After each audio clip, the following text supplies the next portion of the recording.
En Es Radio, La Noche de Cuesta, con Carlos Cuesta. Bueno, pues vamos a hablar de todo lo que está pasando. Domingo Soriano. ¿Qué tal, Cuesta? Bienvenido, porque tenemos problemas por muchas partes. Por muchas, sí. Tenemos problemas con las pensiones y resulta que alguien ha decidido abrir ya la espita y decir, oiga, y si empezamos a hablar en serio de esto, que no salen las cuentas por ningún sitio. Tenemos un problema de una huelga de funcionarios, que resulta que los funcionarios, mira que el otro día, yo no sé si nos han escuchado, decíamos, no sé si era contigo o era con Rayo, creo que era con Rayo, y sacábamos el tema de que los funcionarios están cobrando de media más que la gente que trabaja en el mercado privado, algo que me imagino que a los funcionarios les dejará muy tranquilos y muy contentos, pero muy normal y muy sano en una economía no es. Si el que tiene que aportar más resulta que cobra menos que el que va a recibir, y yo no estoy diciendo que no haya, que evidentemente hay empleados públicos que trabajan y que se lo ganan, pero no es normal que el que tiene que lanzar la actividad privada no tenga un incentivo, porque si no todo el mundo se metería en la administración, que qué casualidad, que es exactamente lo que está pasando. Y luego ya el tema estrella, nueva subida de las cotizaciones sociales. Yo, domingo, ya he perdido la cuenta. 6 llevamos. Bueno, a ver, no, subidas en realidad... Para los autónomos. Déjame antes que recordemos, porque oye, tenemos esta sección, entre otras cosas, gracias a CaixaBank, así que vamos a darle las gracias. Y nada, luego lo recordaremos también al término de la sección. ¿Qué te parece a ti lo de la subida esta? ¿Te parece normal los autónomos? Bueno, hemos recibido subidas de cotizaciones sociales absolutamente todos, pero esta es en exclusiva para los autónomos. Bueno, es el plan del ministro Escrivá. Es decir, el ministro Escrivá dejó un plan bastante coherente, que era básicamente tratar, no de resolver, porque no lo resuelve, pero sí de contener algo la marea del déficit, de los números rojos del sistema de la seguridad social, a base única y exclusivamente de mirar los ingresos. Entonces planteó 3 nuevos impuestos, de los que ya hemos hablado, pues eso que llaman, además le ponían nombres así bonitos: cuota de solidaridad, mecanismo de equidad intergeneracional. ¿No puso uno de sostenibilidad? Qué raro. Y estos nuevos impuestos, que son impuestos, aunque se llame cuota, aunque se llame mecanismo de equidad, que suena como algo parecido a las cotizaciones, no es nada. Es un leñazo. No es cotización, es impuesto, porque no genera derecho a futuro, ningún tipo de derecho. Son impuestos. Exacto. Pues, además de eso, planteó una subida brutal para los autónomos. Una subida que va año a año, que va haciendo que cada vez los autónomos paguen más cuotas, y que efectivamente en estos días hemos conocido la última propuesta del Ministerio, ahora con el MASAI, que en realidad es simplemente continuar el camino que marcó Escrivá, y efectivamente para algunos autónomos, sobre todo los autónomos que más ganan, supondrá doblarles la cuota de aquí a 3 años, y supondrá subidas pues del 20-30% para los autónomos de más ingresos, y vamos a ver cuotas pues muy elevadas para los autónomos que más ganan. Los que tienen un ingresos netos por encima de 72.000 euros van a ser cuotas que ya van a estar cerca de los 1.000 euros el año que viene, ¿eh? Que te digo una cosa, vamos a ver, que habrá gente a los que les parezca 72.000 euros y digan, ¡uy, qué barbaridad, qué barbaridad! Pues saca en Madrid, en Barcelona, en Bilbao, te diría que hasta en Valencia, en Sevilla, saca una familia adelante de 2-3 hijos con 70 y pico mil euros, sí, brutos. Sí, y verás para qué te queda.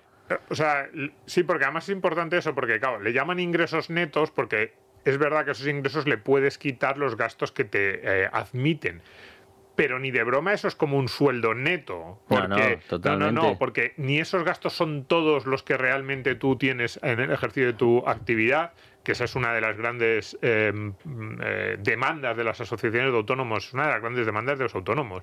Oiga, es que usted es muy restrictivo a la hora de admitirme gastos. Usted me dice que hay muchas cosas que yo no me puedo meter cuando sí que son gastos de la actividad, y luego, después de no haberme dejado meter esos gastos, me dice tus ingresos netos son más altos, y entonces te meto un palo vía cotizaciones y vía impuestos. Pero porque además son gastos que si tú trabajas por cuenta ajena normalmente te los asume el empresario. O sea, a eso me refiero. Claro, sí, que no es que tú estés metiendo ahí el televisor para los niños. No es verdad, y menos ahora, porque además por un lado está la restricción normativa y por otro lado está la restricción de facto, que es la de la inspección, que está tumbando todas las posibilidades que tenías de deducir algo. Sí, exactamente. Y entonces, claro, digamos, tenemos una situación perversísima para los autónomos. En primer lugar, como tú dices, muchos gastos que para el empleado por cuenta ajena los asume la empresa, o hay muchísimas empresas que cubren parte de esos gastos, al autónomo no se les deja que les metan. Luego, una inseguridad jurídica brutal, que hace que el autónomo muchas veces no meta gastos que él realmente piensa que sí que forman parte de la actividad simplemente por el miedo a esa inspección, y luego le aplicas un rendimiento o le determinas de esa manera, claro, no se ha podido meter muchos gastos, un rendimiento neto mucho más alto, y a ese rendimiento neto le metes un palo de cotizaciones y de impuestos brutal. Y entonces un autónomo que en teoría a lo mejor alguien dice, pues tiene unos ingresos altos, sí que tiene unos ingresos altos, no es que vaya a acabar en la miseria después de las cotizaciones y los impuestos, pero le estás metiendo un palo que hace que el autónomo se replantee seriamente, oiga, ¿me merece a mí la pena pasar este riesgo? Porque claro, es que esto a veces hacemos la equiparación de autónomos, pequeños empresarios, en estos ingresos con el empleado por cuenta ajena, pero es que hay muchas diferencias. Para empezar, el autónomo y el pequeño empresario, si les van mal las cosas, ¿qué hace? No puede hacer nada. Nada, aguantarse. El empleado por cuenta ajena sabe que tiene su sueldo cada mes. Mientras la empresa esté viva, mientras la empresa siga su actividad, la empresa le va bien, va mal, él va cobrando. Un autónomo de repente le va mal un trimestre y no viene el ministro a decirle, oye, como el año pasado pagaste mucho, este año paga poco. No, como mucho te dicen, el año pasado pagaste mucho y este año vas a pagar algo menos.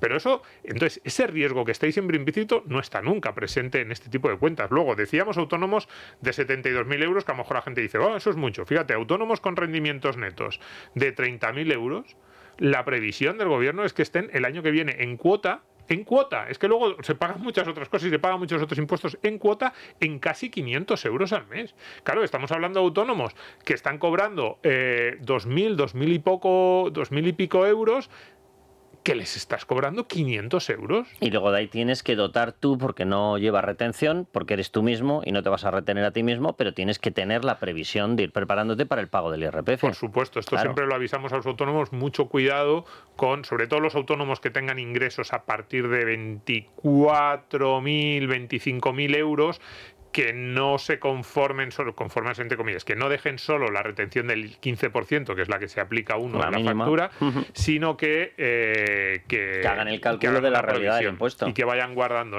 Y la mínima, en realidad es básicamente generalizada. Es prácticamente todas las facturas de autónomos que se hacen en España es con ese 15%, y para muchos autónomos eso supone un gasto bastante, no gasto, sino una previsión importante, porque puede suponer un desembolso de dinero al año siguiente en el momento del IRPF bastante importante. Entonces, claro, aquí la pregunta es, con todo esto, la pregunta que se deben hacer muchos autónomos y muchos empresarios es lo que decía antes: ¿me merece la pena montar un negocio? ¿Me merece la pena arriesgar? ¿Me merece la pena los quebraderos de cabeza? Porque hasta ahora una de las ventajas que tenían los autónomos frente a los trabajadores por cuenta ajena era, por lo menos en la parte impositiva, en la parte de las cotizaciones, yo tengo más capacidad de decisión. A lo mejor puedo, cuando soy más joven, cotizar menos y arriesgar un poquito más buscando mejorar mi negocio. Puedo incluso ahorrar por mi cuenta. Digo, oye, pues yo me fío menos de la seguridad social, a mí las pensiones me convencen menos, voy a ahorrar por mi cuenta. Ahora básicamente esas opciones se están, en la práctica las estás prohibiendo, las estás dificultando tanto que para muchos es como si no existieran. Y claro, muchos de ellos van a decir, oye, pues que emprenda tu abuela, porque yo me voy, a mí que me den un puesto de trabajo, yo estoy aquí calentito, nuevos negocios, innovación, creatividad, hacer cosas, buscar algo en el mercado que el público desee. Pues no. Cuidado, porque ese golpe, claro, porque la gente dirá, bueno, es un autónomo, pues que se busque la vida por otro lado. Hombre, en gracia por el sentimiento de solidaridad, ¿no? Lo digo sobre todo para la gente de la izquierda. Pero es que muchas empresas surgen de eso. Es decir, un autónomo comienza como autónomo, le empieza a ir bien, empieza a cerrar acuerdos de relación mercantil con otros autónomos, y cuando ve que tiene un tejido dice, oye, nos lanzamos y montamos una empresa. Y a lo mejor esa empresa, pues dentro de 10 años es una empresa que tiene 25 o 30 empleados. Así nacen las empresas. Las empresas no nacen porque alguien dice, mira qué bien queda una I con una B y con una M. IBM, vamos a montar una multinacional. Hombre, eso es una melonada como la copa un pino. O sea, las empresas nacen desde abajo. Si tú cortas la posibilidad y le siegas la hierba a la gente que tiene que empezar a lanzar sus negocios, te quedas sin empresas más grandes y con mayor capacidad de contratación de empleados. 100% de acuerdo. Las historias estas de no, tengo una buena idea y aparece un business angel y levanto 10 millones de euros, en España de esas hay poquitas. Oye, que están bien, hay alguna, pero hay poquitas. La gran mayoría de las empresas empiezan exactamente como tú estás diciendo, poco a poco. Y ahora mismo lo que le estamos diciendo a la gente que tiene una idea, que tiene iniciativa, que quiere hacer algo, no te lances, te va a salir carísimo. Si sale mal, te lo comes tú entero. lo mal que te ha salido. Si sale bien, ya sabes la factura que tienes que pagar. De todas formas, sobre todo es que ya más allá de los autónomos, que ahora efectivamente en cuota hasta 206 euros al mes más les van a cobrar. Cuidado, más. Sí, sí. Pero claro, es que llevamos una etapa que es de un saqueo fiscal. O sea, desde que llegó este señor Pedro Sánchez, la suma total impuestos más cotizaciones, que al final las cotizaciones son un impuesto, es una exacción obligatoria y por lo tanto es un impuesto, supera los 160.000 millones de euros extra. No que paguemos 160.000 millones, no. 160.000 millones de euros extra con respecto a lo que nos recaudaban cuando llegó este señor. Es que es una barbaridad. Es una barbaridad. Es una barbaridad.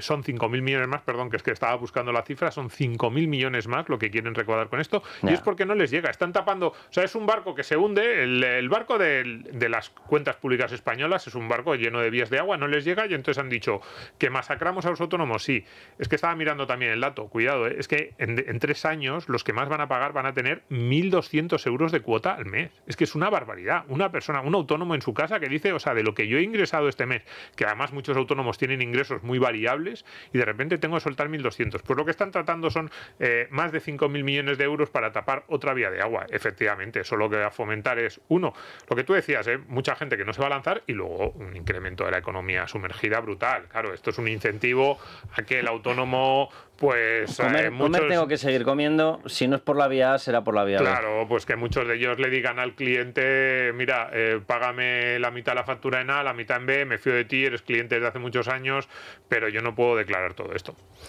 Huelga de funcionarios, ¿qué puede ocurrir? Bueno, ¿qué puede ocurrir? Yo intuyo que lo que va a ocurrir es que el gobierno va a intentar... A ver, lo voy a decir de otra manera.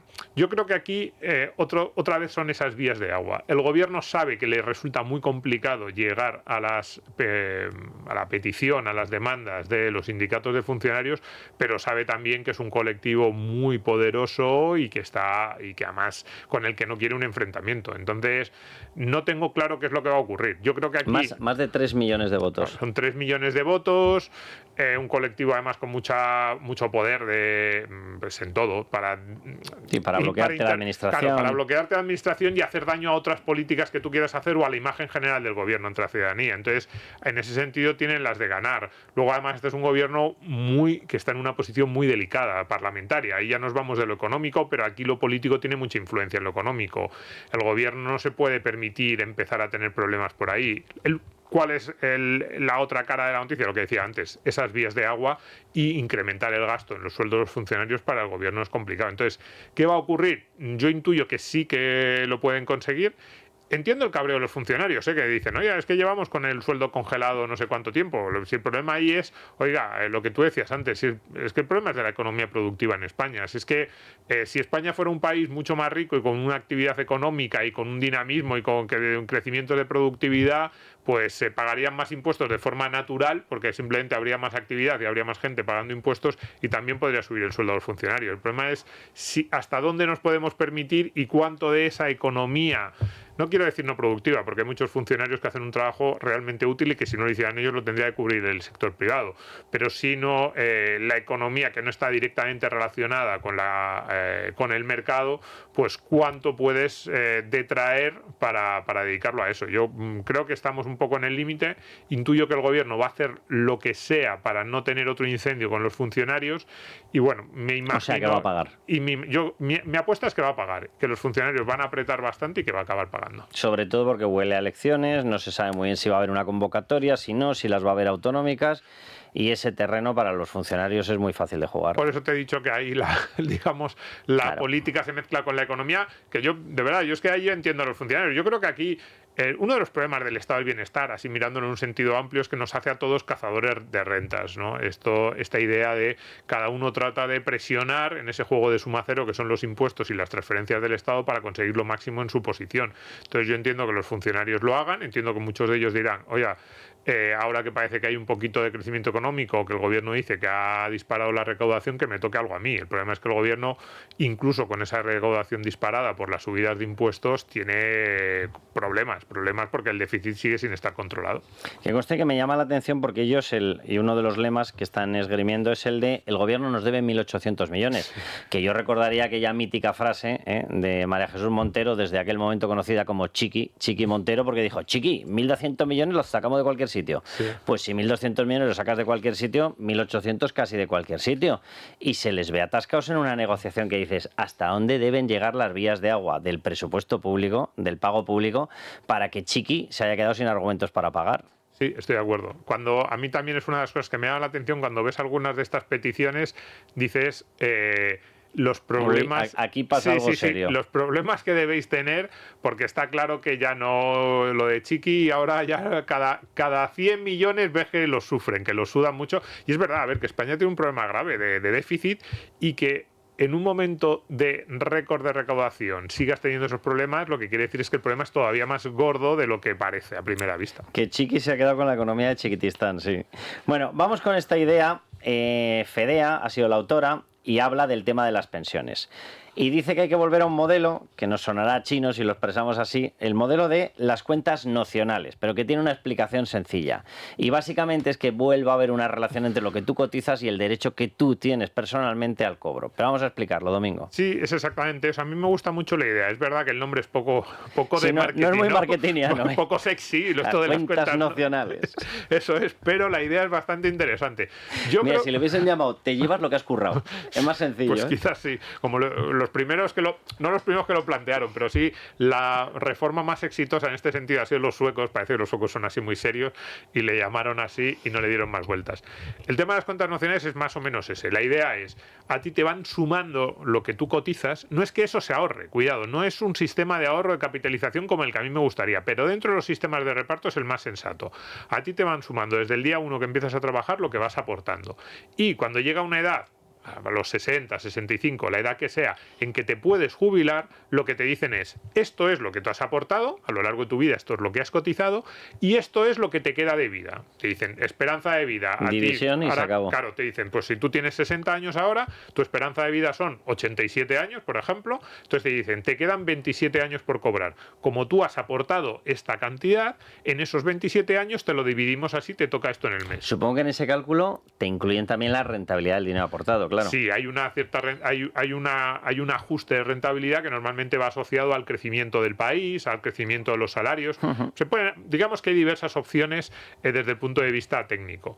Pero ¿cuál es la clave? Porque alguien me habrá oído decir, has dicho 60 años, Domingo, entonces te jubilarías a los 60. Y una de las claves, para mí una de las más importantes de las cuentas nocionales, es que también te dan libertad para decidir cuándo te vas a jubilar. Claro, si tú te vas a jubilar a los 60 y has empezado a trabajar a los 25, te dicen, muy bien, llevas trabajados 35 años, te quedan 27 años por esa esperanza de vida, pues te toca una mensualidad bastante baja. Oye, es que no has trabajado mucho, 30, 35 años, claro, y te quedan muchos años de esperanza de vida. Entonces tú dices, ¿y si me jubilo a los 70? Bueno, si te jubilas a los 70, la mensualidad va a ser mucho más alta. O sea que es verdad que introduce un principio de responsabilidad. Exactamente. Te dicen, trabajas 10 años más y cobras 10 años menos. Entonces tú, a partir de ahí, decides más o menos entre los 60 y los 70. Se pueden establecer diferentes baremos, ¿no? ¿Cuándo empieza la edad en la que primero te puedes jubilar? 60, 62, 65. Eso es más discutible, ¿no? Pero el concepto general es este, te van a devolver como jubilado lo que tú abonaste, más o menos, y tú decides cuándo te jubilas. Oye, prefiero una mensualidad más baja, pero estar más años jubilado. Ah, vale. Cosa tuya. Cosa tuya. Y es mucho más sostenible. Esto sí, lo que hay que decir es que las cuentas nocionales se aplicarían a los próximos pensionistas, a los que se van a jubilar, y si se aplica realmente implicaría una reducción de la primera pensión para la mayoría. Esto no es gratis. Bueno, totalmente. Es mucho más sostenible, yo creo que es más justo, hace que el sistema sea más transparente, pero no pensemos que es gratis. Se implicaría un recorte de la primera pensión para esos futuros pensionistas. Yo sería uno de esos futuros pensionistas y no es que me guste cobrar menos, pero me parece que por lo menos tendría más sentido. Y es mucho más justo, y en Suecia lo hicieron hace 30 años y han hecho que el sistema de pensiones sea algo más sostenible, porque, bueno, luego además ellos le metieron una pata de ahorro, de capitalización, pero sobre todo hace que todos nos responsabilicemos. Tú has utilizado un par de veces esas palabras. Y para las pensiones no contributivas, las de viudedad, las de orfandad, Claro, esas que saldrían, ¿todas de impuestos?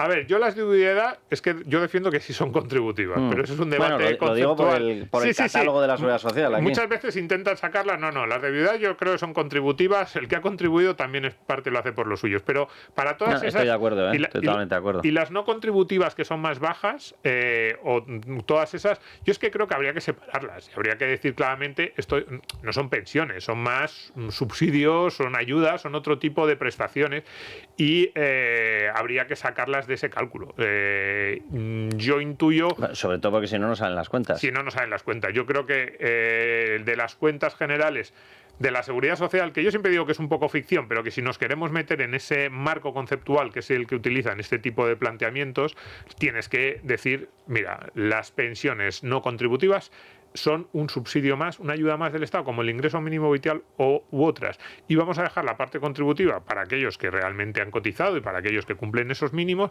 y vamos a darles unas reglas más o menos transparentes que hagan el sistema más sostenible. Cuidado, que en Suecia no solo las pensiones nacionales han ido asociadas a los salarios, sino también a la recaudación y a la capacidad de la economía. Es que eso en España es muy difícil, pero sí, también les dijeron, incluso con las cuentas nacionales, si en un momento determinado no hay suficiente recaudación y hay que ajustar, se ajustará a los pensionistas, cosas que en España son muy, muy delicadas desde el punto de vista político. Última pregunta, que nos estamos quedando sin tiempo. ¿Que lo haya propuesto FEDEA implica que tiene alguna posibilidad de éxito o aquí estamos anclados en un modelo y hasta que reviente el chicle? No, yo lo veo muy poco probable. Lo han planteado 3 economistas de FEDEA, José Enrique de Besa, Rafael Domènech y Robert Meneu, que son muy, muy sensatos. Yo sobre todo a Rafael Domènech le conozco bastante. Rafael Domènech me suena a mí. ¿Este no fue el subdirector en la época en la que estaba Miguel Sebastián en la oficina económica? Podría ser, no estoy seguro. Luego me estoy equivocando. Luego estuvo en BBVA Research, yo creo que le he conocido. Y si en realidad es que plantean... Pero fíjate, no me viene mal ese apunte, porque si es que en realidad es un sistema socialdemócrata. Por eso yo he dicho antes, no es un sistema de ahorro o capitalización. Lo que pasa es que dices, si quieres un sistema de reparto, que es el modelo más de izquierda, más de socialdemocracia clásica, es el mejor sistema posible porque es el más sostenible y es el más transparente y el más justo. Suecia lo tiene, Italia, Letonia tienen cosas parecidas. ¿Por qué algo que salió tan bien en Suecia hace 30 años? Porque de verdad es que estaban en quiebra. Aquellos nos cuesta tanto a nosotros plantearlo. Bueno, vamos a recordar que hacemos esta sección gracias a una cosa maravillosa que se llama CaixaBank. Hola, estoy saliendo, recojo a Marina en música y paso por el súper y por la tintorería. ¿Has podido ir al banco? Hoy, miles de personas no tendrán tiempo para nada. Y en CaixaBank queremos estar a su lado y al tuyo con 25.000 gestores, la app y el teléfono de 24 horas. Porque queremos acompañarte día a día. CaixaBank, tú y yo, nosotros. Bueno, pues no solamente pasan por el banco, sino que encima nos patrocinan, así que todo un placer. Bueno, Domingo Soriano, que un placer también tenerte a ti. Muchas gracias. Y nosotros nos marchamos ya, ¿qué quieren que les diga? Bueno, ya hemos descubierto que Sánchez también cobraba en metálico, así que ya todos tranquilos, chistorras para todos. ¡Viva España y viva la libertad!